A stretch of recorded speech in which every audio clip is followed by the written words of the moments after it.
باب قول الله تعالى ونضع الموازين القسط ليوم القيامة وأن أعمال بني آدم وقوله يوزن. وقال مجاهد القسطاس والعدل بالرومية ويقال القسط مصدر الإحساء وهو العادل وأما القاسط فهو الجائر. به قال حدثنا أحمد بن إشكاب قال حدثنا محمد بن الفضيل عن عمارة بن القعقاع عن أبي زرعة عن أبي هريرة رضي الله تعالى عنه قال قال النبي صلى الله عليه وسلم كلمتان حبيبتان إلى الرحمن خفيفتان على اللسان ثقيلتان في الميزان سبحان الله وبحمده سبحان الله العظيم.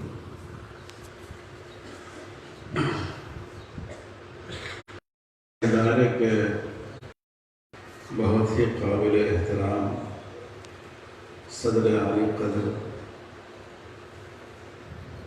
مغربی راجستھان کے حضرات علماء کرام،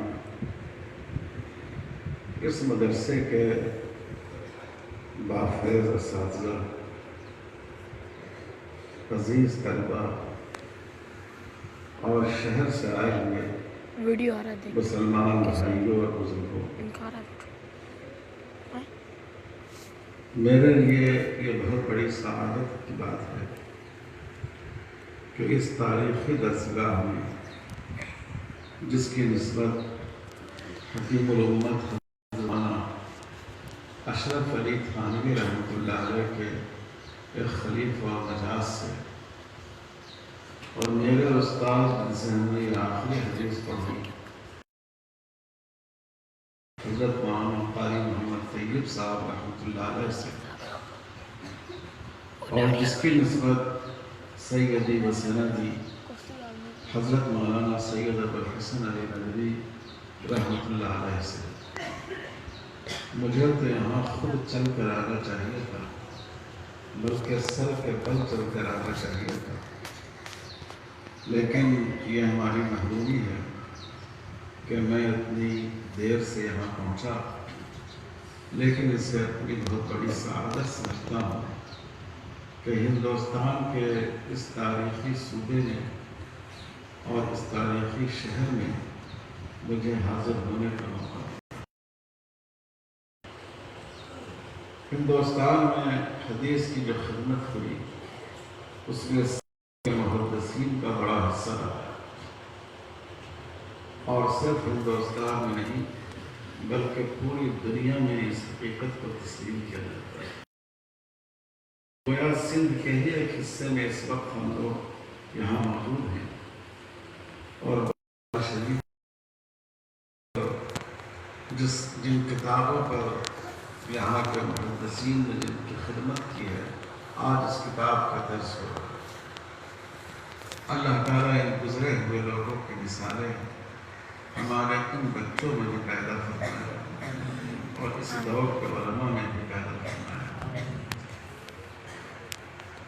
اس حدیث کا پورا درس، اس میں تو بہت وقت مطلوب ہے، بہت وقت کی ضرورت ہے، وقت کم ہے اور ہم لوگوں کو یہاں سے سفر بھی کرنا ہے، اس لیے میں کوشش کروں گا کہ اس میں جو لفظی بحثیں ہیں ترجمۃ الباب میں، وہ تو انشاءاللہ اس کتاب کو استاذ وہ آپ حضرات کو پھر بعد میں پڑھائیں گے اور انشاءاللہ آپ ان سے فائدہ اٹھائیں گے، لیکن کچھ ایسی ضروری باتیں جو ان طلباء کے لیے اور حضرات علماء کے لیے بھی مفید ہوں اور ہمارے عام مسلمان بھائیوں کو بھی سمجھ میں آئے، صرف ان پہلوؤں کو میں پیش کروں۔ آپ کو معلوم ہے امام بخاری رحمۃ اللہ علیہ جو عنوانات قائم فرماتے ہیں، جو ہیڈنگ لگاتے ہیں، جس کو ہماری اصطلاح میں ترجمۃ الباب کہا جاتا ہے، اس کی بڑی اہمیت ہوتی ہے، اور امام بخاری رحمۃ اللہ علیہ اس سے اس کتاب کے پڑھنے والوں کو سبق دینا چاہتے ہیں تو سب سے آخری جو مین حدیث، جو مرکزی عنوان قائم کیا امام بخاری نے، جس کو کتاب کے لفظ سے یہ تعبیر کرتے ہیں، آپ نے پڑھا ہوگا کہ یہ کتاب التوحید ہے، اللہ کے ایک ہونے کا، اللہ تعالیٰ توحید کا بیان۔ امام بخاری نے اس حدیث سے فائدہ اٹھایا ہے جس میں رسول اللہ صلی اللہ علیہ وسلم نے ارشاد فرمایا، من کان آخر کلامہ، اور بعض روایتوں میں من کان آخر الا اللہ فقد دخل الجنہ، جس شخص کی زبان سے نکلنے والا آخری کلام لا الہ الا اللہ ہو، وہ جنت میں انشاءاللہ ضرور داخل ہوگا۔ اسی لیے جب آدمی کی موت کا وقت قریب آتا ہے تو اس کو کلمے کی تلقین کی جاتی ہے۔ امام بخاری اس جانب اشارہ کرنا چاہتے ہیں کہ اپنی زندگی کو اتنی صاف ستھری رکھو اور اللہ سے ایسا تعلق رکھو کہ تمہارا خاتمہ اللہ کے کلمے پر، اللہ تعالیٰ کے توحید پر ہو۔ آدمی جس فکر میں زندگی گزارتا ہے، موت کے وقت بھی اس پر وہی فکر وسر۔ حضرت مولانا احتشام الحسن صاحب کانزوی رحمۃ اللہ علیہ ایک لطیفہ بیان کرتے تھے کہ ایک بڑے تاجر تھے رفیق بھائی، تو لوگوں نے ان سے پوچھا کہ آخر تھے کہ رفیق بھائی جنت میں جاؤ گے یا دوزخ میں؟ تو کہنے لگے کہ دیکھو، جس میں 2 روپے زیادہ مل جائیں، تو آدمی پر جو فکر زندگی بھر جس فکر میں وہ زندگی گزارتا ہے، اس کا خاتمہ بھی اسی پر ہوتا ہے۔ دنیا کی ضرورتیں تو پوری کرنی ہی ہیں، لیکن آدمی کا اپنے مالک اور اپنے خالق سے ایک مضبوط تعلق ہو، تاکہ جب اس کی موت ہو تو اس کی زبان پر اللہ تعالیٰ کی توحید کا کلمہ جاری ہو۔ اللہ ہم سب کو اس کی توفیق عطا فرمائے۔ عزیز طلبہ، میں اس پس منظر میں آپ سے ایک بات اور بھی عرض کرنا چاہتا ہوں۔ آج اس ملک کے ایسے حالات ہیں، لوگ کہ اس عقیدہ توحید کو آپ سے چھین لیں، آپ کو اس عقیدے سے محروم کر دیں۔ کبھی آپ کو کہا جاتا ہے کہ آپ وندے ماترم کا ترانہ پڑھیں۔ وندے ماترم کے کیا معنی ہے؟ اے مادر وطن، میں آپ کی وندنا کرتا ہوں۔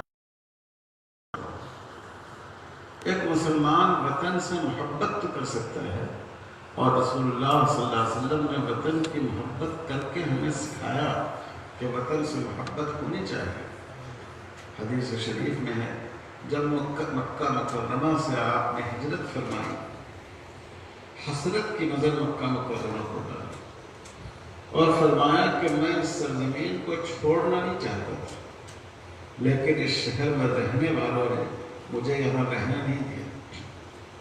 اور جب آپ مدینہ کے قریب پہنچے تو جہاں سے مکہ کا راستہ پھوٹتا تھا، اس مقام پر پہنچ کر پھر آپ بے چین ہو گئے، اور اللہ تعالیٰ نے آپ پر وحی نازل فرمائی۔ قرآن مجید میں وہ آیت موجود ہے کہ آپ گھبرائیں نہیں، اللہ واپس لوٹانے والا۔ یہ وطن کی محبت تھی۔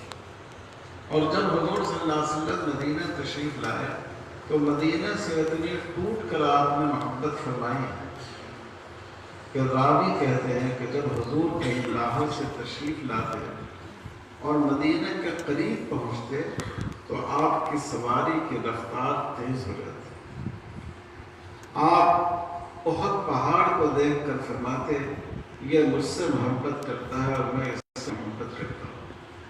تو ہمارے آقا صلی اللہ علیہ وسلم نے ہمیں وطن سے محبت کرنا، پیار کرنا سکھایا ہے، اور اسی لیے ہمارے بزرگوں نے اس ملک سے پیار کیا، اس ملک سے محبت کی، اس ملک کو اتنا عمدہ بنایا کہ پوری دنیا میں اس کو سونے کی چڑیا کہا جانے لگا۔ لیکن ہم مخلوق کو محبوب تو بنا سکتے ہیں۔ ماں سے اگر کوئی محبت کے لائق نہیں ہوتا ہے اللہ اور اللہ کے رسول کے بعد. لیکن جب ایک صحابی نے رسول اللہ صلی اللہ علیہ وسلم سے پوچھا کیا ہم اپنی ماں کے لیے جھک سکتے ہیں؟ جھکنا بھی عبادت کی ایک کیفیت ہے، اسی لیے رکوع کو ہم عبادت شمار کرتے ہیں. تو آپ صلی اللہ علیہ وسلم نے منع فرمایا کہ زبان سے سلام کر لو، یہ تمہارے لیے کافی ہے. تو آج اس بات کی کوشش کی جا رہی ہے کہ مسلمانوں کے عقیدہ توحید پر حملہ کیا جائے.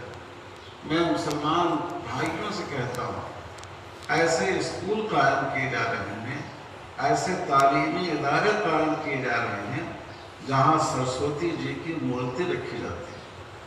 بچوں کو کہا جاتا ہے اس پر جنگ ڈالو، اس پر پھول ڈالو.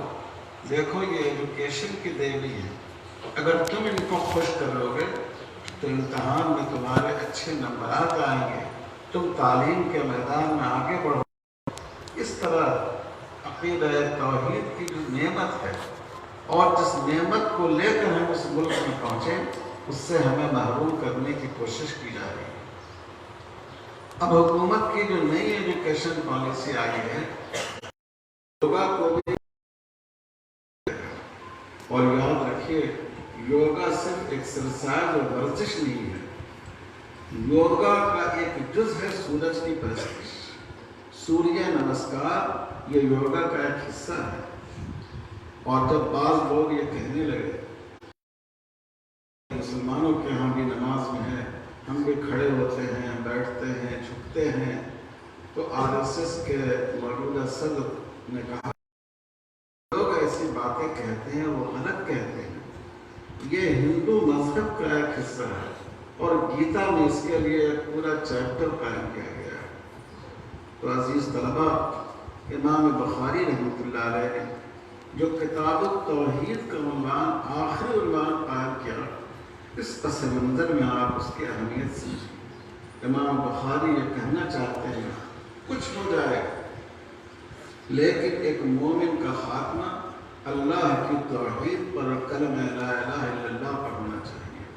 اس کی پیشانی دنیا کی کسی مخلوق کے سامنے، غیر اللہ کے سامنے جھک نہیں سکتی ہے. اس عقیدے کو مضبوط کیجیے، عام مسلمانوں تک اس عقیدے کو پہنچائیں گے، اس کی طرف پوری توجہ دیجیے. اس لیے امام بخاری نے جو مرکزی عنوان قائم فرمایا وہ کتاب التوحید. پھر اس کے تحت سب ہیڈنگ قائم کرتے ہیں، ذیل عنوان قائم کرتے ہیں. عنوان قائم کرتے کرتے یہاں پہنچے جو حدیث ابھی آپ نے پڑھی، باب قول اللہ تعالی وَنَضَعُ الْمَوَازِينَ الْقِسْطَ لِيَوْمِ الْقِيَامَةِ. اس بات کا بیان کہ اللہ تعالی نے ارشاد فرمایا کہ قیامت کے دن اللہ انصاف کا ترازو قائم کریں گے. ہمارے اعمال بھی تولے جائیں گے اور جو باتیں ہم نے اپنی زبان سے کہی ہے اس کو بھی تولا جائے گا، اور پھر ہمارا اور آپ کا حساب و کتاب ہوگا. امام بخاری اس جانب متوجہ کرنا چاہتے ہیں کچھ بھی ہو جائے، تم کچھ بھی بن جاؤ، لیکن ہمیشہ آخرت کا خیال تمہارے دل میں باقی ہے. بڑے سے بڑے مند ہو جاؤ، وزیر اور لیڈر بن جاؤ، بڑے خوب آگے بڑھ جاؤ، دینی تعلیم میں بڑے علامہ بن جاؤ،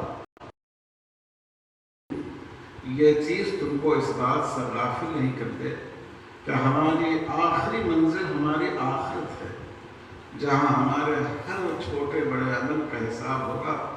وہاں اگر ہمارا وزن برابر ہو گیا، اگر ہم وہاں کامیاب ہو گئے تب کامیاب، اور وہاں اگر ہمارا وزن صحیح نہیں ہوا تو یہ ساری چیزیں ہماری دھری کی دھری رہ جائیں گی.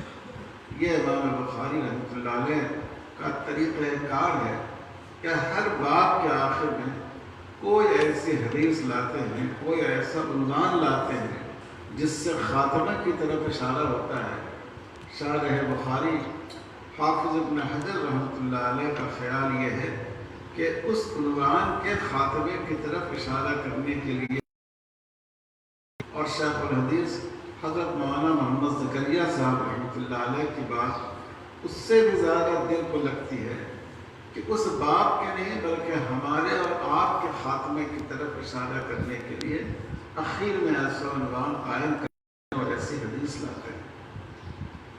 تو پہلی بات ہمارا خاتمہ عقیدہ توحید پر، اور دوسری بات کہ ہم اپنے ہر عمل میں اس بات کو سامنے رکھیں کہ ہماری یہ بات توڑی جائے۔ جب آدمی کو کسی بات کے تولے جانے کا یقین ہوتا ہے تو اس کی گفتگو کا انداز بدل جاتا ہے، اس کے عمل کا انداز بدل جاتا ہے۔ سیدنا حضرت عباس رضی اللہ تعالیٰ عنہ رسول اللہ صلی اللہ علیہ وسلم کے چچا ہیں، عمر میں زیادہ فرق نہیں تھا۔ ایک صاحب نے پوچھا کہ آپ بڑے ہیں یا رسول اللہ صلی اللہ علیہ وسلم بڑے ہیں؟ تو میرا جیسا کوئی دیہاتی آدمی ہوتا، وہ 2 سال بڑے تھے، کہہ دیتے ہم بڑے ہیں۔ کو تول کر حضرت عباس نے بات کی۔ حضرت عباس نے فرمایا ہوا اکبر و انا اصغر، حضور بڑے ہیں لیکن عمر میری زیادہ ہے۔ بڑے تو حضور صلی اللہ علیہ وسلم ہیں لیکن عمر میری زیادہ ہے۔ آپ سوچئے کہ کتنا طول انہوں نے اپنی بات فرمائی۔ کسی کتاب میں آپ نے پڑھا ہوگا کہ حضرت عمر رضی اللہ تعالیٰ عنہ نے فرمایا وافقت الناس، بخاری کی روایت، 3 چیزوں میں نے اپنے پروردگار کی موافقت کی۔ اصل منشا یہ ہے حضرت عمر کا کہ 3 باتیں ایسی ہیں جو ہم نے سوچی اور اس کے مطابق اللہ تعالیٰ کا حکم آ گیا۔ یہ تو بخاری کی روایت میں ہے، لیکن حضرت عمر رضی اللہ تعالیٰ عنہ کی جو موافقات ہیں قرآن مجید میں لکھا ہے لوگوں نے کہ تقریباً 15 احکام ایسے ہیں کہ جس میں حضرت عمر نے کسی خواہش کا اظہار کیا، کچھ سوچا، اسی کے مطابق اللہ تعالیٰ کا حکم نازل ہوا۔ تو یہ کہہ سکتے تھے حضرت عمر